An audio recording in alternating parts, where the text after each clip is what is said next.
Coffee? No, thank you. Oh, this? It's swamp water. It's hot swamp water. As far as international sports go, volleyball, for its history, has been relatively drama-free. But of course, with anything, there's always going to be some controversy, and to say controversy in relation to these things, that could be considered putting it lightly. This isn't going to cover things like doping and cheating, because honestly, those happen in every single sport, so it's not really interesting.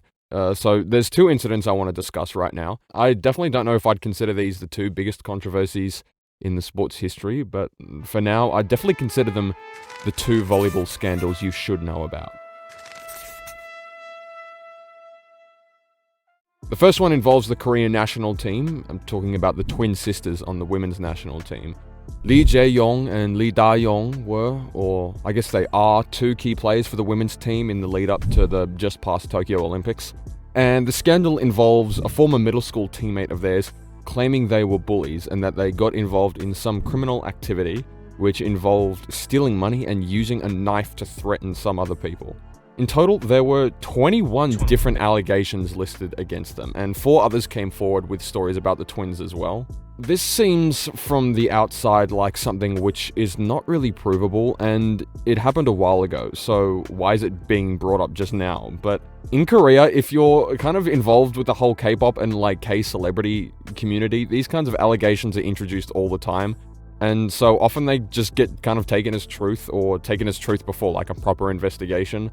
You see stars and idols making posts, like handwritten notes, posted on Instagram and social media apologizing for a past incident, justified or not. So when the story with the twins comes out, it gets taken super seriously.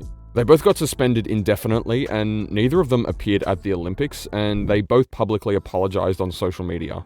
And this was super important at the time because their suspension meant Korea, as well as their V-League professional team, were essentially indicating that the actions of the twins and the allegations around them were more important to deal with than possibly competing for an Olympic medal. If these allegations are true, it's definitely criminal. Like, they literally committed a crime. So I don't really know how you would deal with this sort of incident. I'm glad I don't have to make any important decisions in relation to literally anything. But the other scandal is one which just escalates it way beyond where it ever should be. And this one involves a youth volleyball coach in Illinois in America, and his name is Rick Butler, and he got accused of having sexual relationships with underage female players in his club in the 1980s. There was apparently credible evidence of it too, according to the Illinois Department of Children and Family Services. Yay. There weren't any charges pressed because the statute of limitations had already expired, and he never faced criminal charges for it at any point, but the families of the victims did file a class action lawsuit against him.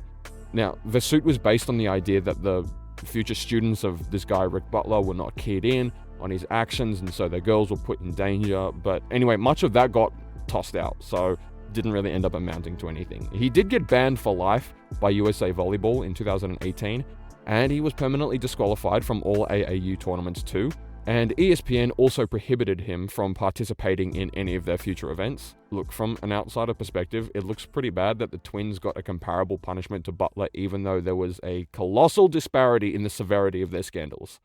So, stay away from youth AAU coaches, please. Oh my god.